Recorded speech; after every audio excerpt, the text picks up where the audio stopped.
శ్రీ రామకృష్ణ ప్రభ ఛానల్ను చూడండి, మాసపత్రికను చదవండి. శ్రీరామకృష్ణ ప్రభ యూట్యూబ్ ఛానల్ వీక్షకులందరికీ నమస్కారం. నమ శ్రీయతిరాజాయ వివేకానంద సూరయే సచ్చిత్ సుఖ స్వరూపాయ స్వామినే తాపహారిణే స్వామినే తాపహారిణే. పాశ్చాత్య దేశాల్లో తన ఆధ్యాత్మిక పరంపరలతో ప్రపంచనాన్ని సృష్టిస్తున్న స్వామి వివేకానంద మహారాజును వేదికపై ఎంతోమంది మధ్య నిల్చొని ప్రసంగిస్తున్నప్పుడు చూసిన ఒక డచ్ యువకుడైన కార్నలిస్ పొందిన అనుభూతి ఇది. ఆహా, ఏమి అద్భుత రూపం, ఏమి ప్రచండ శక్తి, ఏమి వీరోచిత వ్యక్తిత్వం! ఆయన చుట్టూ ఉన్న వారంతా చాలా అల్పులుగా తోస్తున్నారే. అందరికన్నా స్వామీజీ ప్రత్యేకంగా కనబడడానికి కారణం ఏంటి? స్వామీజీలో ఉన్న అనంత శక్తే కదా. ఆయన తలుచుకుంటే ఈ బోంతరాలను కూడా కదిపేయగలనిపిస్తుంది. స్వామీజీ ప్రసంగాలను విన్నప్పుడల్లా, చదివినప్పుడల్లా నాకు అనుభూతం అవుతున్నది ఆయనలోని అనంత శక్తే కదా అని కార్నలిస్ అనుభూతి చెందారు.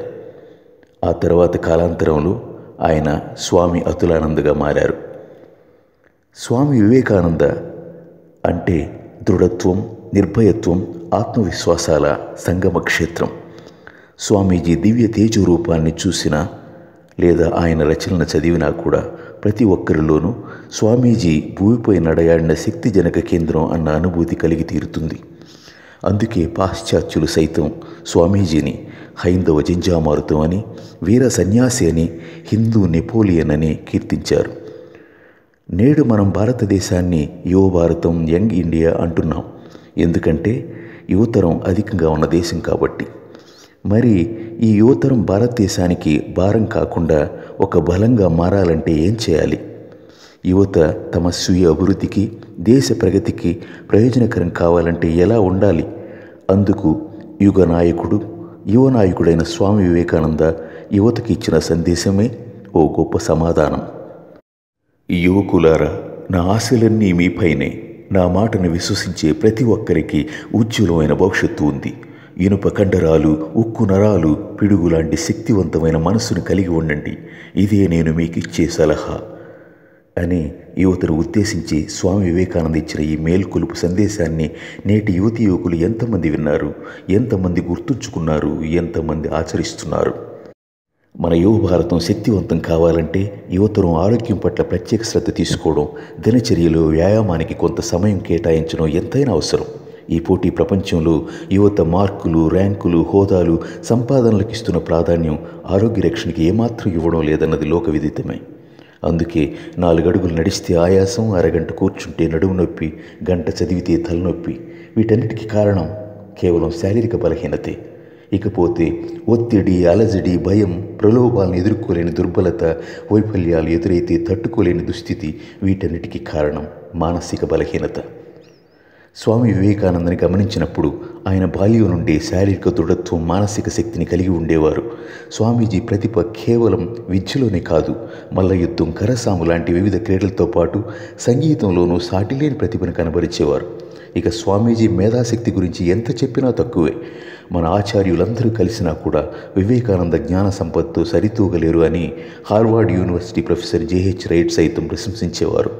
అలాగే వివేకానంద మేధాశక్తిని వర్ణించడానికి నిఘంటువులోని అన్ని విశేషణాలు వాడినా కూడా సరిపోవంటూ విదేశీ మేధావులు సైతం కొనియాడారు.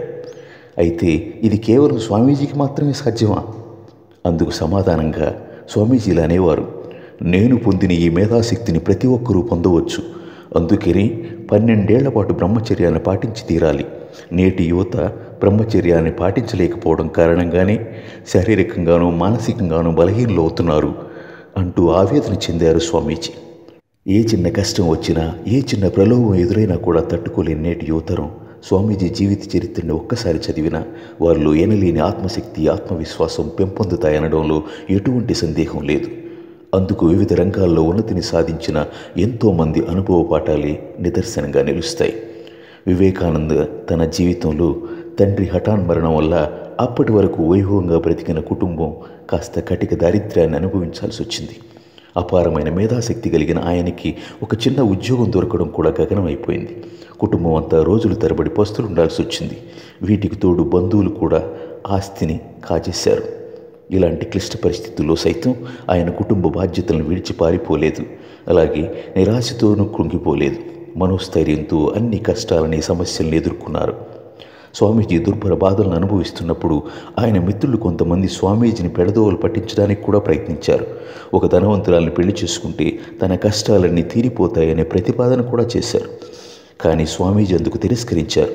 అలాగే స్వామీజీ విద్యార్థిగా ఉన్నప్పుడు ఒక స్త్రీ ప్రలోభపరచడానికి కూడా ప్రయత్నించింది. కానీ స్వామీజీ ఆ బలహీనతలకు ఎప్పుడూ లొంగలేదు.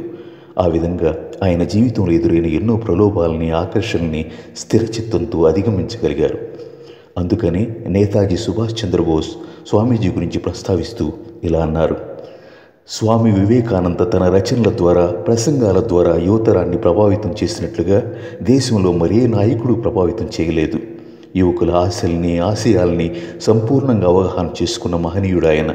ఆ మహనీయుడు కనుక నేడు జీవించి ఉంటే నేను ఆయన పాదాలని ఆశ్రయించేవాణ్ణి అని నేతాజీ సుభాష్ చంద్రబోస్ లాంటి ఒక మహానాయకుడే స్వామి వివేకానందని ఎంతగానో ఆరాధించి ఒక ఆదర్శమూర్తిగా స్వీకరించాడంటే నేటి యువతరానికి స్వామీజీ కన్నా గొప్ప మార్గదర్శకులు ఎవరుంటారు చెప్పండి. స్వామీజీ పాశ్చాత్య దేశాల పర్యటన ముగించుకొని భారతదేశానికి తిరిగి వచ్చినప్పుడు శారీరకంగానూ మానసికంగానూ బలహీనపడిన భారతీయులను చూసి ఎంతో ఆవేదన చెందారు. భారతీయుల్ని చైతన్యవంతుల్ని చేయడం కోసం, వాళ్ళలో జాగృతి నింపడం కోసం, మేల్కొల్పడం కోసం మీరు బలవంతులు కండి, శక్తివంతులు కండి, మీలోని పిరికితనాన్ని విడిచిపెట్టండి, నిద్రమత్తును వదిలిపెట్టండి అంటూ ఒక సింహంలా గర్జించారు. స్వామీజీ భారతీయుల్లోని బలహీనతలను ఎప్పుడూ దుయ్యబట్టేవారు. ప్రేమ ఉన్న చోటే కదా మందలింపులు కూడా ఉంటాయి. స్వామీజీ ప్రసంగాలను చదివినప్పుడల్లా మనకి ఈ విషయం అర్థం అవుతుంది. ఆయన భారతీయులు ఎంతగా ప్రేమించారో, భారత జాతిని మేలుకొల్పడం కోసం ఎంతగా తపించారో, జీవితాంతం ఎంతగా శ్రమించారో కదా. నిర్భయత్వం చాటిన ఉపనిషత్తులకు భారతదేశం అలవలవైనప్పటికీ, మహర్షుల వారసత్వం అని గొప్పలు చెప్పుకుంటున్నప్పటికీ నేను మీకు చెప్పే విషయం ఏమిటంటే మీరంతా బలహీనులు, దుర్బలులుగా మారిపోయారు. మీ పతనానికి, దుఃఖాలకు అసలు కారణం మీలోని శారీరక బలహీనతే కదా. మీరంతా సోమరులు, స్వార్థపరులుగా, అసూయపరులుగా తయారయ్యారు. కష్టించి పని చేయనూ లేరు, ఒకరినొకరు ప్రేమించనూ లేరు. మాట్లాడటమే కానీ చేతల్లో చూపించలేకపోవడం మీకు అలవాటుగా మారిపోయింది. ఈ దుర్గుణాలన్నింటికీ కారణం ఏంటి? మీలోని శారీరక బలహీనతే కదా. కాబట్టి మీరంతా దృఢంగా ఉండాలి, శక్తివంతులు కావాలి. ఆ తర్వాతే మతమైన, ఆధ్యాత్మికత అయినా అని స్వామి వివేకానంద అన్నారు. స్వామీజీ వ్యక్తిత్వాన్ని, ఆయన అందించిన చైతన్యదాయకమైన స్ఫూర్తిని మన యువత నరాల్లో నింపడం కోసం ఆయన జన్మదినమైన జనవరి 12ని జాతీయ యువజన దినోత్సవంగా భారత ప్రభుత్వం ప్రకటించింది.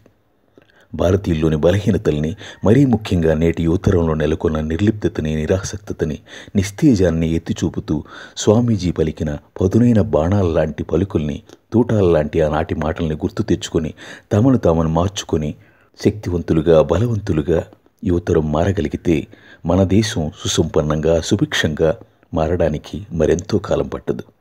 జై స్వామి వివేకానంద మహారాజ్కి జై.